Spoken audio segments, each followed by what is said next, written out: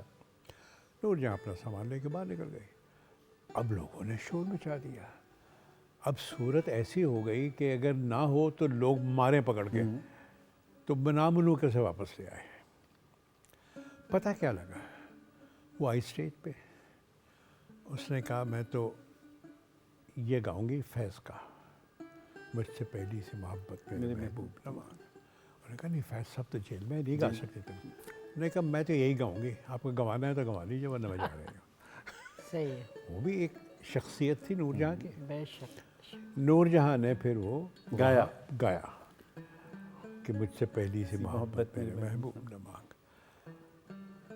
اس کا نتیجہ یہ ہوا کہ فیض صاحب کو یہ ساری اطلاع پہنچی. جی. فیض صاحب جب جیل سے رہا ہوئے تو اپنے گھر جانے سے پہلے میڈم کے یہاں آئے. میڈم کے یہاں آئے اور نور جہاں بھاگی, ننگے پیر گئی, اور ان کا کہنے کہ تم نے یہ غزل ہی میں نے یہ تمہارے نام کر دی. ہمارے پاس ایک پیکج ہے اس کا, میڈم کا اور فیض صاحب کے تعلق پہ مبنی. اچھا. آپ کو دکھلاتے ہیں, دکھلائیے جی. واہ. بھائی پہلا جو اس میں وہ نظم تھی رقیب سے, اس میں آپ نے اگر نوٹس کیا ہو تو وہ بغیر ان پلگڈ گا رہی ہیں, بغیر کسی ساز کے, اور پیچھے داد دے رہے ہیں فیض صاحب. فیض صاحب داد دے رہے ہیں, خود داد دے رہے ہیں. ان کی آواز. اس کا تو واقعہ بھی ہے نا کہ کھانے پہ تشریف لے گئی فیض صاحب کے گھر پہ, اور وہاں فیض صاحب نے کہا کہ بھائی نور یہ نظم ہوئی ہے, اس سے ذرا گا دو. تو انہوں نے کہا جی میں اس کا دھن نہیں ہے. ان کا تم بنا لو. وہ دھن تاج صاحب کے گھر میں بنائی تھی انہوں نے خود بیٹھ کے. میڈم نے خود بنائی. خود بنائی تھی کیونکہ میڈم تقریباً ہر روز جی ہمارے یہاں تشریف لاتی تھی. ابھی میری اور یاسمین کی شادی نہیں ہوئی تھی, انگیجمنٹ ہو گئی ہوئی تھی. تو اس زمانے میں یاسمین کلاسیکل گاتی تھی. اچھا. راگ مالکونس کی ٹھمری جو تھی ان کی بہت پاپولر تھی. اچھا. تو میری پہلی ملاقات وہیں ہوئی تھی. یاسمین بیٹھی تھی گانے کے لیے, پیچھے نور جہاں تھی, میں بھی ساتھ بیٹھا تھا. تو اس کے بعد پھر تو آپ آواز پہ فدا ہوئے تھے. آپ آواز پہ فدا ہوئے تھے. نہیں, وہ کچھ اور قصہ ہے. وہ کچھ اور ایک اور کتاب ہوگی. ایک اور کتاب ہوگی. وہ اور کتاب ہے. البتہ اب ہم اس چیز پہ آتے ہیں. نہیں بھائی, نور جہاں کا ایک فقرہ جو ہے, اب پتہ نہیں کہوں یا نہ کہوں. کہہ دیجئے. کہہ دوں. مجھے دیکھ کے کہتی ہیں چل چھوٹی بہن کے لیے چھوڑ دیا. یہ ان کا انداز تھا. اچھا, اب ہم اس شخصیت کے اس پہلو پہ آتے ہیں جس کا آپ نے بارہا ذکر کیا اور جس کو ہم نے سنبھال کے رکھا ہوا تھا. وہ یہ کہ پاکستان پہ, سرزمین پاکستان پہ بری نگاہ پڑی اور دشمن کی جارحیت ہوئی. محاذ پہ سپاہی تو پہنچا سو پہنچا, پر ہر ایک بار نور جہاں پہنچی.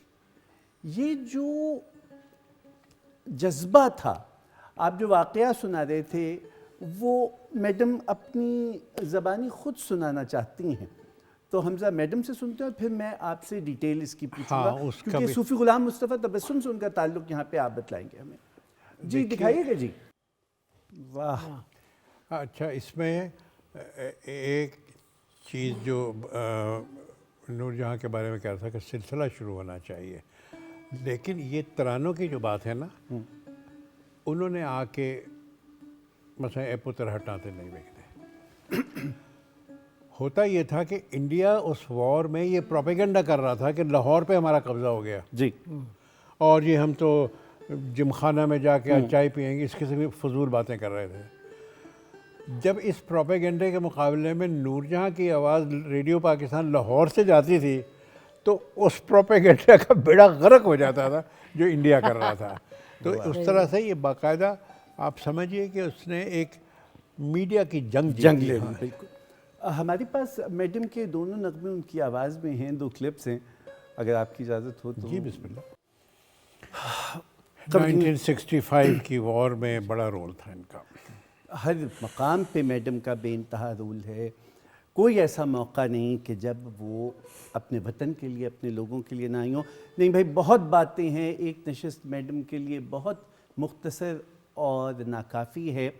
آپ کی آمد کا بہت شکریہ. ہمیں آپ کی کتاب کا انتظار رہے گا اور میں بس اب آپ کے پیچھے پڑ جاؤں گا کہ اس کتاب کو چھپ جانا چاہیے. آپ نے کیا خوبصورت باتیں کی ہیں میڈم کی.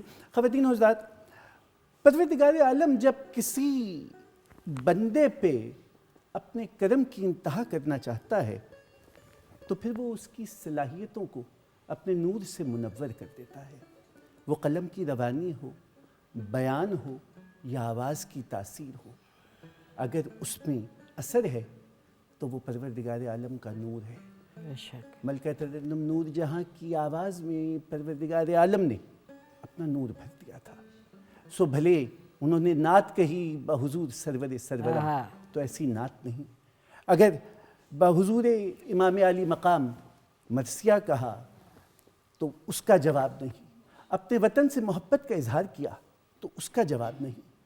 اور اپنے شائقین کی دلبستگی کا سامان کیا تو آج تک محفل اسی آواز سے منور ہے.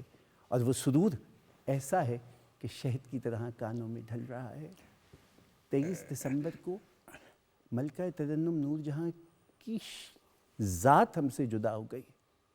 وہ سحر قائم ہے اور اگلی صدی بھی اس سحر کے اثر سے نکل نہیں سکے. ہاشمی صاحب، ایک بڑی ضروری بات ہے یہاں پہ. جس دن نور جہاں گئی ہیں اس دن وہ رمضان کا مہینہ تھا. 27 رمضان. 27ویں رمضان تھی. وہ اللہ وسائی تھی. بلا اللہ وسائی اس دن گئی جس دن جنت کے لیے آنے والے کے سب دروازے کھلے. پروردگار عالم نے استقبال کا اہتمام استقبال کا اہتمام بلا شبہ. سائرہ، نشست میڈم کی آپ کی آواز پہ اختتام جی سنائیے.